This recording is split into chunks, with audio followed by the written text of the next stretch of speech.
Movie के start में हमें ऐसे फाइटर की कहानी बताई गई है जो मैच के दौरान अपने ओपोनेंट फाइटर को मार देता है। क्या अब वो अपने आप को माफ कर पाएगा? आइए देखते हैं आगे इस स्टोरी में। मूवी के स्टार्ट में हमें एक आदमी बॉय का दिखाया गया है जिसके चेहरे पर से पसीना टपक रहा है, यानी कि अभी अभी उसने एक फाइट को खत्म किया है। तभी हमें फ्लैशबैक दिखाया जाता है कि बोयका ने जो फाइट लड़ी थी वो उस फाइट को जीत गया है। दूसरी तरफ हमें जेल का माहौल दिखाया जाता है जहाँ पर मार्शल आर्ट के मुकाबले होते हैं और इन सब का जो चैंपियन है उसका नाम है कोशमार। कोशमार इतना अच्छा फाइटर है कि वो कुछ ही देर में अपने साथ लड़ने वाले फाइटर को हरा देता है और इसकी ये फाइटिंग स्किल्स शहर के बाहर भी जानी जाती हैं। इसके बाद हम बोयका को देखते हैं जो कि चर्च में जा रहा होता है। वहाँ पर पादरी बोयका से कहता है, वो इसको मशवरा देता है कि तुम अपनी स्किल्स को किसी अच्छे काम में इस्तेमाल करो। तुम लोगों से लड़कर पैसे तो कमाते हो मगर इनडायरेक्ट तुम उन लोगों को मुश्किल में डाल देते हो।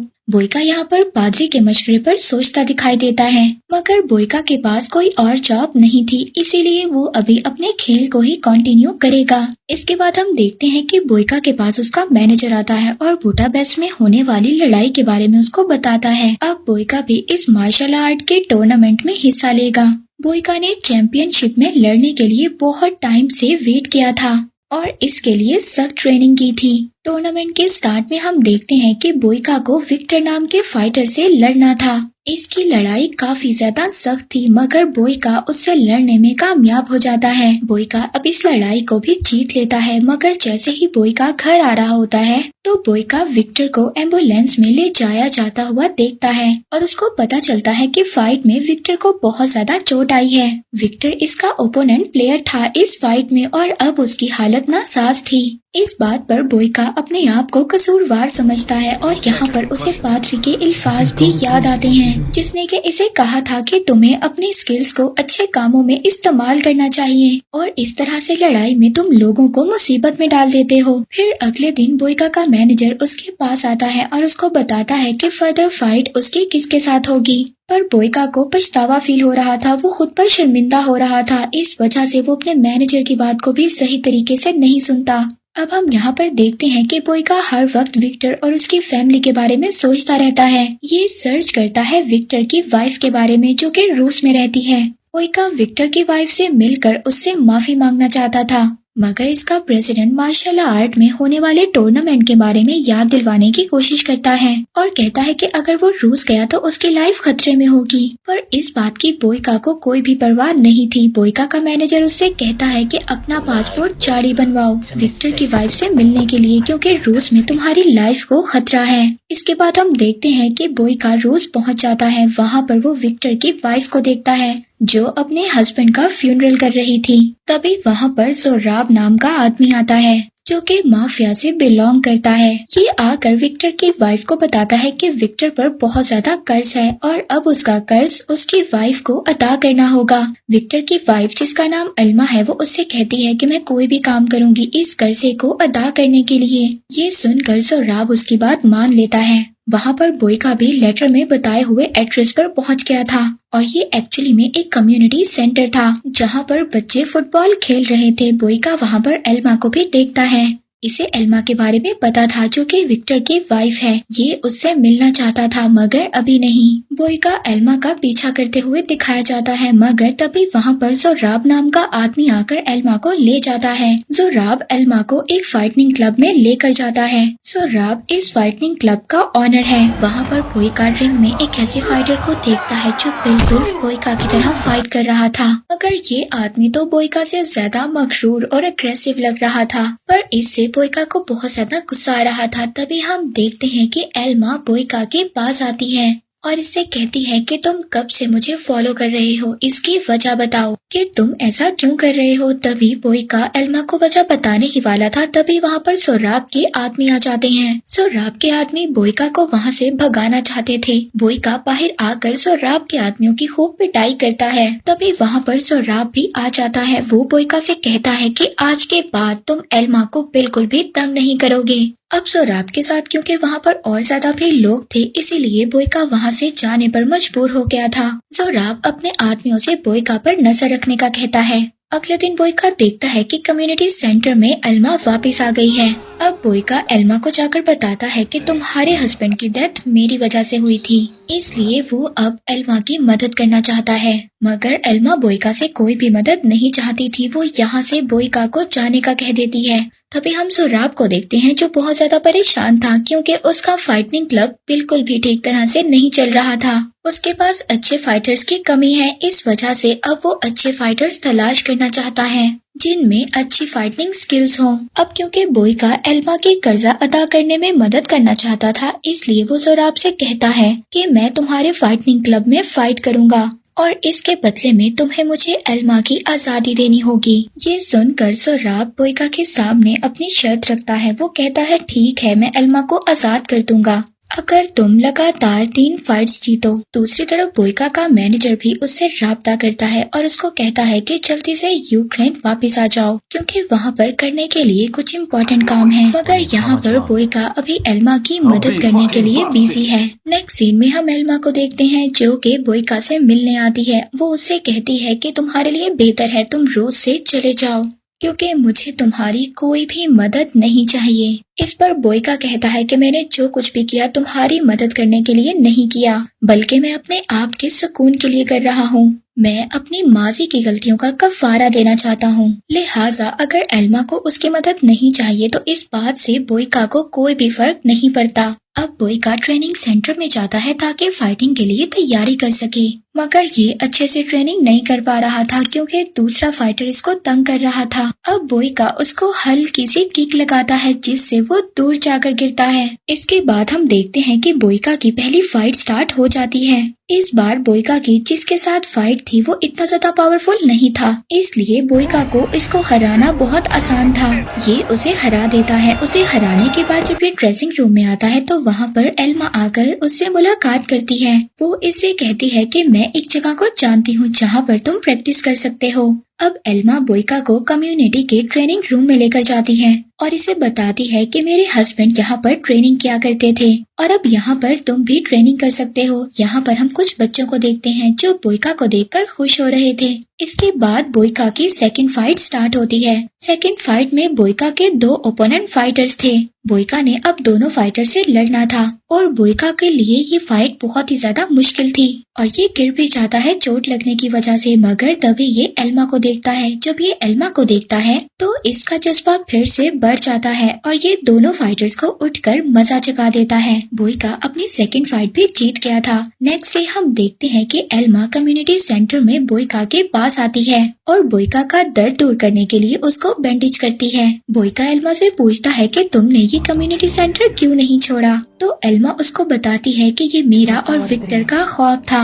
मैं जानती हूँ कि आसपास रहने वाले लोग बिल्कुल भी अच्छे नहीं हैं और अगर हम भी यहाँ से चले जाएं तो इर्द गिर्द रहने वाले बच्चे सभी गैंगस्टर बन सकते हैं और ये लोग ड्रग्स में भी इन्वॉल्व हो सकते हैं, इसलिए अब मैं ऐसा कभी भी नहीं करूँगी। इसके बाद सीन शिफ्ट होता है और हमें सोराब को दिखाया जाता है जो कि एक पुलिस ऑफिसर को रिश्वत दे रहा था। वो पुलिस ऑफिसर से कोशमार को अपने क्लब में आने का कहता है क्योंकि कोशमार जेल में होने वाले मार्शल आर्ट में चैंपियन जाना जाता है और उसकी स्किल्स बाहर की दुनिया में भी मशहूर हैं और इसके बारे में मूवी के स्टार्ट में भी बताया जा चुका है। सोराब को ये लग रहा था कि कोशमार बहुत बड़ा फाइटर है, इसलिए बोइका उसको हरा नहीं पाएगा। इसके बाद सोराब बोइका के पास आता है और उसको पता चलता है कि एल्मा बोइका की मदद कर रही है उसकी ट्रेनिंग में। ये एल्मा को बताता है कि तुम्हारे हस्बैंड को मारने में बोइका का ही हाथ था।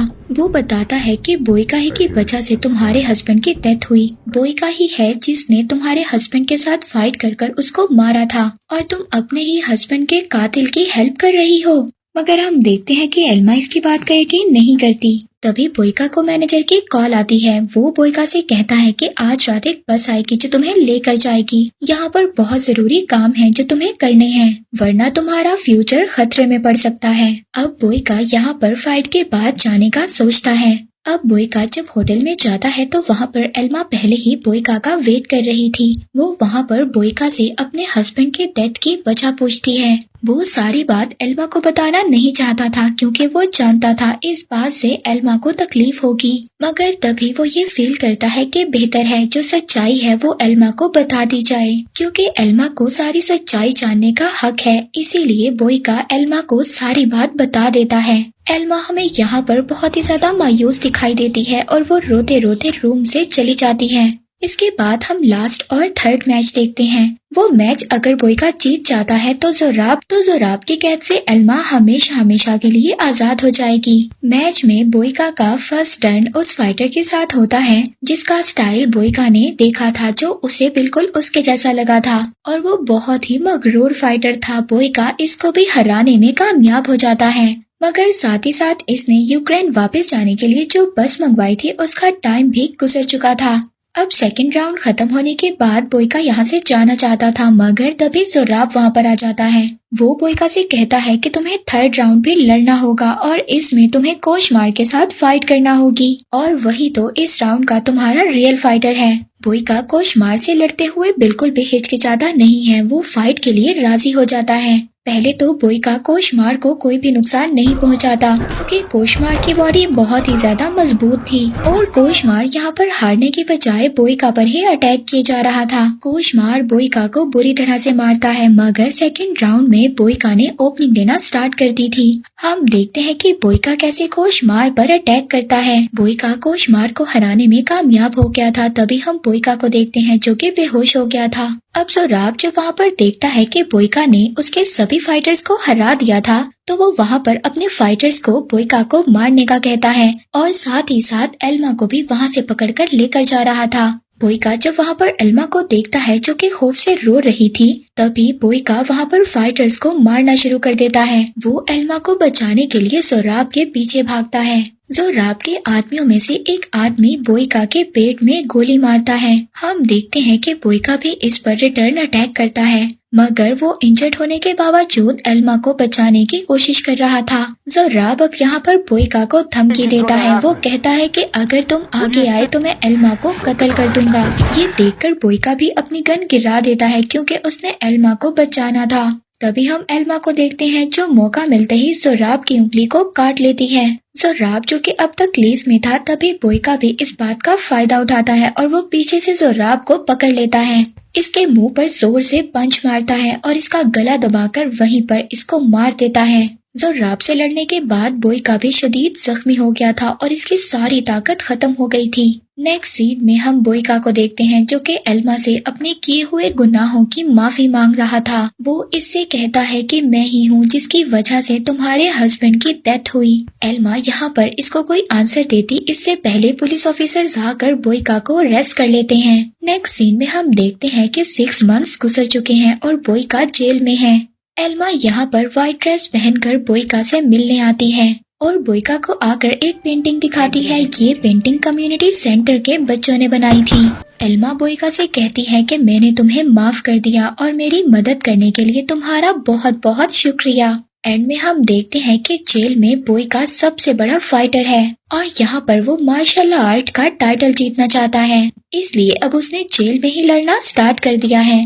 वो सभी जेल में होने वाले मार्शल आर्ट टूर्नामेंट में पार्टिसिपेट करता है। मूवी में हमें ये लेसन दिया गया है कि वायलेंस किसी भी चीज का हल नहीं है। इस बात से लोगों को तकलीफ पहुंचती है, जैसे कि स्टोरी में बोइका ने विक्टर को मार दिया, मगर इसमें अच्छी बात तो ये है कि बोइका को अपनी गलती का एहसास हुआ।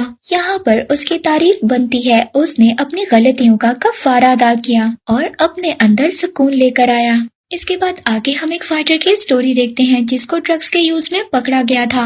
वहाँ पर जाकर इसको पता चलता है कि अगर ये जेल के चैंपियन से फाइट लड़ेगा और जीत जाएगा तो ये आजाद कर दिया जाएगा। जेल में हमें एक फाइटर को दिखाया जाता है जिसका नाम बोइका है। बोइका अपने ओपोनेंट फाइटर के साथ लड़ रहा है और हमेशा की तरह वो जीत जाता है। नेक्स्ट सीन में हमें बॉक्सिंग चैंपियन जिसका नाम चैम्बर है उसको दिखाया जाता है। बॉक्सर के तौर पर अब इसका कैरियर खत्म होता जा रहा है। हम देखते हैं कि ये कमर्शियल्स बनाने में मसरूफ है। अब कमर्शियल से फारिग होकर चैम्बर जब अपने अपार्टमेंट में आता है तो वो वहाँ पर आकर देखता है, तभी हमें चैम्बर के अपार्टमेंट में एक और आदमी दिखाया जाता है। वो वहाँ पर चैम्बर की बाइबल में कोकीन रख देता है। अब ड्रग्स के रखने के इल्जाम में पुलिस चैम्बर को गिरफ्तार कर लेती है और इसको अब जेल में जाने की सजा सुनाई जाती है। जेल का जो वार्डन होता है वो इसका फैन होने का दावा करता है और वहाँ पर वो उसका वेलकम करता है। इसके बाद चैम्बर को कहा जाता है कि वो कैद में जाए और अपने कपड़े चेंज करे। चैम्बर को जेल का माहौल बिल्कुल भी अच्छा नहीं लग रहा था। वो ये सोच रहा था कि मैंने कुछ भी नहीं किया है और फिर भी मैं जेल में हूँ, इसलिए वो वहाँ पर गार्ड से भी लड़ने की कोशिश करता है। मगर अब वो करता तो क्या करता, अब वो जेल में आ चुका था। जेल में जितने भी कैदी थे वो चैम्बर को बिल्कुल भी पसंद नहीं करते थे। चैम्बर यहाँ पर पार्कर नाम के आदमी के साथ अपना सेल शेयर करता है। अब जब चैम्बर दोपहर के खाने के लिए डाइनिंग हॉल में जाता है तो सभी लोग चैम्बर को देख रहे होते हैं, जबकि चैम्बर काफी पुरसुकून दिखाया जाता है। वो वहाँ पर अपने लंच को एंजॉय करता है और लोगों को नजरअंदाज कर देता है। तभी हम वहाँ पर देखते हैं कि हॉल में बोइका के आदमी आते हैं। सभी लोग बोइका के आने पर वहाँ पर खड़े हो जाते हैं, जैसे कि वो जेल में बहुत ही ज्यादा इज्जतदार है। हालांकि वो भी एक कैदी ही था। बोइका जब चैम्बर को इतना पुरसुकून देखता है तो वो उसके पास आता है और उसको चैंपियन फाइट में अपने साथ फाइट करने का कहता है। अब इन दोनों में यहाँ पर और ज्यादा फाइट होती तभी वहाँ पर गार्ड आ जाते हैं। वो इन दोनों की फाइट में मुदाखलत करते हैं। नेक्स्ट सीन में हम देखते हैं कि चैम्बर का मैनेजर उससे मिलने आता है। वो अपने मैनेजर से कहता है कि मेरे लिए एक अच्छा लॉयर ढूंढो कि मैं जल्द से जल्द इस जेल से बाहर निकल आऊं। चैम्बर का मैनेजर उससे कहता है कि तुम बेफिक्र रहो, मैं पूरी कोशिश करूंगा कि तुम्हारे लिए एक अच्छा लॉयर ढूंढूं ताकि तुम जल्दी जेल से बाहर आ जाओ। तुम सब्र करो क्योंकि इस काम में थोड़ा सा वक्त लगेगा। नेक्स्ट सीन में हम देखते हैं कि चैम्बर उस आदमी को बचाता है जिसके साथ उसने अपना सेल शेयर किया था। इस आदमी का नाम पार्कर है। चैम्बर पार्कर को बोइका के आदमियों से बचाता है जो कि पार्कर को तंग कर रहे थे। पार्कर यहाँ पर चैम्बर को बताता है कि जेल में एक्चुअली में माफिया का कंट्रोल है और ये सारी माफिया गागा की है। गागा ने ही चैम्बर पर ड्रग्स का इल्जाम लगाकर उसको जेल में बुलाया है ताकि चैम्बर जेल में आकर बोइका से लड़े, इन दोनों में फाइनल फाइट हो। अब जब ये बात बोइका को पता चलती है कि चैम्बर्स ने उसके आदमियों को मारा है तो वो भी अब चैम्बर से बदला जरूर लेगा। बोइका को उन सब लोगों से लड़ना था जो कि बोइका को चैलेंज करते हैं। दूसरी तरफ हम वही माफिया लीडर गागा को देखते हैं जो अपने वार्डन से कहता है कि जल्द से जल्द चैम्बर और बोइका की फाइट रखो। मगर ये इतना आसान काम नहीं था। मगर तभी हम बोइका को देखते हैं जो अपने फाइटर चैलेंजर्स के साथ फाइट कर रहा था। वो अपने पहले चैलेंजर से लड़ता है और उसको हराने के बाद वो चैम्बर को देखता है और इसको रिंग में आने का कहता है, मगर चैम्बर इसको इग्नोर कर देता है और इसको कोई भी जवाब नहीं देता। इस फाइट के बाद अब हम वार्डन को देखते हैं जो चैम्बर को अपने रूम में बुलाता है। वो इससे कहता है कि तुम भी फाइट में शामिल हो जाओ, मगर चैम्बर उसकी बात को इग्नोर करता है और राजी नहीं होता।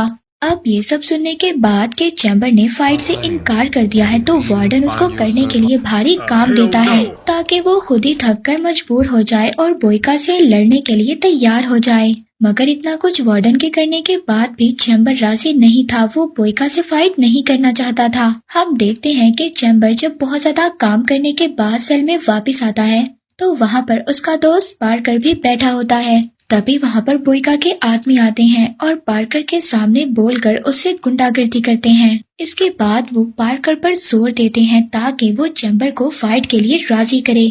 अब पार्कर के सामने तो बोइका के आदमी गुंडागर्दी कर ही रहे थे और साथ ही साथ वो चैम्बर को मारने की भी कोशिश करते हैं। चैम्बर यहाँ पर उनका सामना करता है और उनसे फाइट करता है। तभी वहाँ पर गार्ड्स आ जाते हैं। वो बोइका के आदमियों को पकड़ने के बदले चैम्बर को ही पकड़ लेते हैं और उसी को ही इस सारे हंगामे का जिम्मेदार ठहराते हैं। अब ये गार्ड चैम्बर को गटर में तन्हाई में फेंक देते हैं। तभी हम वहाँ पर देखते हैं कि क्रूट नाम का आदमी आता है और चैम्बर को खाना देता है तो वो इससे कहता है कि तुम जेल के कवानीन पर अमल करो, अगर तुम ऐसा नहीं करोगे तो गार्ड्स तुम्हें और ज्यादा तंग करेंगे।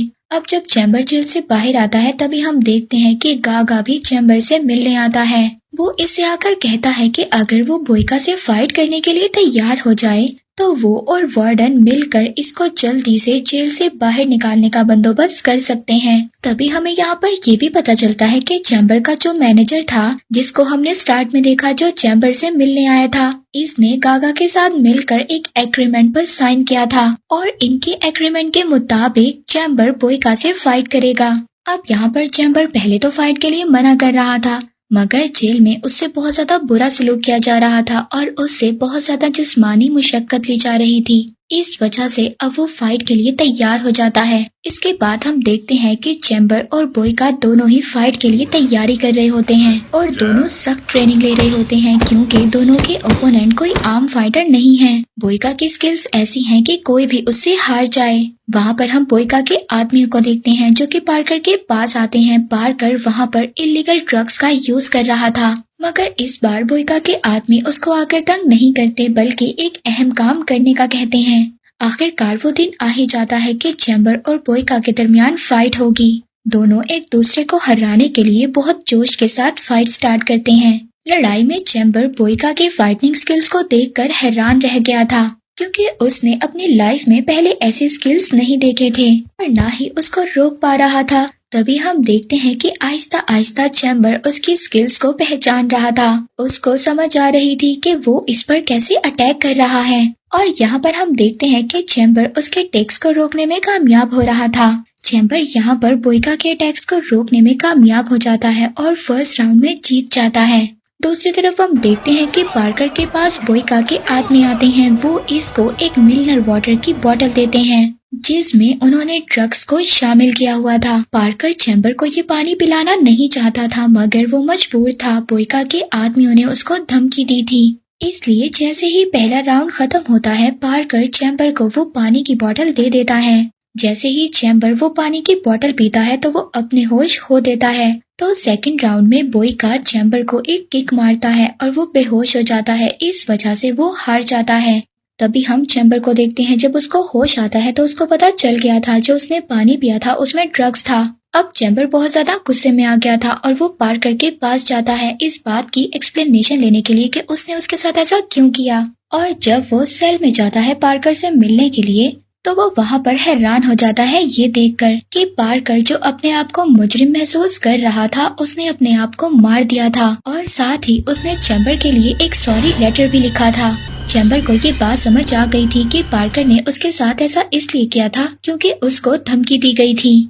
अब चैम्बर बोइका को इन सब चीजों का कसूरवार समझ रहा था। वार्डन वहाँ पर बोइका को सजा देने के बदले चैम्बर को ही सजा दे देता है। वो चैम्बर को बर्फानी सर्दी में पानी के टावर के साथ बांध देता है और गार्ड्स आकर इसको मारते हैं क्योंकि चैम्बर ने बोइका से फाइट की थी इस बात पर कि उसने उसको ड्रग्स क्यों दी। इस वजह से उसका फ्रेंड भी मारा गया। इन सब बातों के बारे में बोइका को कुछ भी नहीं पता था और जब बोइका अपने लोगों से पता करता है तो उसको पता चलता है कि उसके लोगों ने ही चैम्बर को ड्रग्स दी थी। इसलिए बोइका अब अपने उस आदमी को मार देता है जिसने जानबूझकर चैम्बर को ड्रग्स दी थी। इन सब के बावजूद ये सब कुछ उन्होंने बोइका की जीत के लिए किया था, मगर बोइका को ये सब कुछ पसंद नहीं था। बोइका को अपने खेल में चीटिंग पसंद नहीं थी। इसके बाद हम चैम्बर के मैनेजर को देखते हैं जो कि गागा के पास जाता है और गागा से वहाँ पर कुछ पैसे मांगता है क्योंकि वो बाहर के मुल्क में फरार होना चाहता था और इसीलिए अब वो चैम्बर के कैरियर की और ज्यादा देखभाल नहीं करना चाहता। तभी हम देखते हैं कि चैम्बर के मैनेजर को गागा पैसों का सूटकेस देता है और तभी अपने एक आदमी को कहकर उसको मरवा भी देता है। वहाँ पर हम देखते हैं कि चैम्बर को सर्दी में सजा दी गई थी, लेकिन हम यहाँ पर ये भी देखते हैं कि सभी कैदी चैम्बर की इज्जत करते हैं और उसका ख्याल करते हैं। वो सब लोग उसको कपड़ों से ढांपते हैं ताकि उसको सर्दी ना लगे और उसको गर्म खाना देते हैं। जब ये बात जेल के वार्डन को पता चलती है तो वो उन लोगों पर गुस्सा करता है। तभी वहाँ पर हम एक हैरानकुन बात देखते हैं। सभी कैदी चैम्बर का दिफा कर रहे होते हैं। इनमें से कोई भी आदमी पीछे हटने को तैयार नहीं है। ये सभी चैम्बर के साथ हैं। वहाँ पर हम गागा को देखते हैं जिसको ये पता चला कि चैम्बर को ड्रग्स दी गई थी। ये आकर चैम्बर से माफी मांगता है और चैम्बर की रिहाई का यकीन दिलवाते हुए दोबारा से फाइट का कहता है। अब हम देखते हैं कि चैम्बर और बोयका का दोबारा से फाइट मैच होगा। ये दोनों अपनी अपनी ट्रेनिंग स्टार्ट करते हैं। हम देखते हैं कि क्रूड चैम्बर को ट्रेनिंग देता है, इसको फाइट की नई नई स्किल्स सिखाता है। तभी हम देखते हैं कि चैम्बर क्रूड के पास एक बच्ची की पिक्चर देखता है और उससे पूछता है कि ये कौन है। क्रूड इसको बताता है कि ये छोटी बच्ची इसकी भांजी थी, जिसे कि 19 साल हो गए हैं, इसने इसको नहीं देखा। और साथ ही में क्रूड इसको बताता है कि मुझे जेल में इसलिए डाला गया क्योंकि मेरे भाई ने डकैती की थी और मुझे कुर्बानी का बकरा बनाया गया, इसकी कोई गलती नहीं थी। ये बाहर जाना चाहता था, इसने गार्ड से मुकाबला किया मगर तभी गलती से एक गार्ड को गोली लग गई और इसने गलती से एक गार्ड को मार दिया। जवाब में उस गार्ड ने भी इसको एक गोली मारी और वो गोली जाकर इसकी टांगों पर लगी, जिसकी वजह से ये अपाहिज हो गया और यही वजह है कि तब से अब तक ये व्हील चेयर पर है। इसके बाद हम देखते हैं कि बोयका और चैम्बर का दोबारा से मैच स्टार्ट होता है। सभी लोग मैच देखने के लिए बहुत ज्यादा पुरजोश दिखाई देते हैं। गागा और वार्डन भी इस मैच को देख रहे हैं। अब इन दोनों के दरमियान में फाइट स्टार्ट होती है और ये फाइट काफी देर तक रहती है। एंड में चैम्बर को ये एहसास होता है कि बोयका कभी भी हार नहीं मानेगा। अब चैम्बर फाइट के तरीके चेंज करता है और क्रूड की सिखाई हुई बातों को यहाँ पर इस्तेमाल करता है। क्रूड की सिखाई हुई टेक्निक्स को जब वो यूज करता है तो वो जीत जाता है। और तभी हम देखते हैं कि इस फाइट में एग्रीमेंट के मुताबिक चैम्बर को जेल से आजाद कर दिया जाता है क्योंकि इसने बोयका के खिलाफ फाइट जीती है। इसके बाद चैम्बर को पैसों से भरा हुआ सूटकेस दिया जाता है मगर चैम्बर इसके बदले में क्रूड की आजादी का मुतालबा करता है। मूवी के एंड में हम देखते हैं कि चैम्बर क्रूड को एक ट्रेन स्टेशन पर लेकर आया है। हम क्रूड और उसकी भांजी को इतने सालों बाद मिलता हुआ देखते हैं। क्रूड इन सब के लिए चैम्बर का शुक्रिया अदा करता है। वहाँ पर चैम्बर भी क्रूड को शुक्रिया कहता है क्योंकि उसने इतनी अच्छी फाइटिंग स्किल सिखाकर उसको जेल से रिहा करवाया था। हम देखते हैं कि क्रूड इतने सालों बाद अपनी भांजी से मिलता है, वो उसके गले लगता है और चैम्बर वहाँ से चला जाता है। मूवी में हमें ये लेसन दिया गया है कि कोई भी मैच अगर चीटिंग से जीता जाए तो उसका कोई फायदा नहीं और हार जाने का ये मतलब नहीं कि सब कुछ खत्म हो गया, बल्कि हार से भी हम बहुत सारे लेसन सीख सकते हैं। और इसी लेसन के साथ ये मूवी यहीं पर एंड हो जाती है।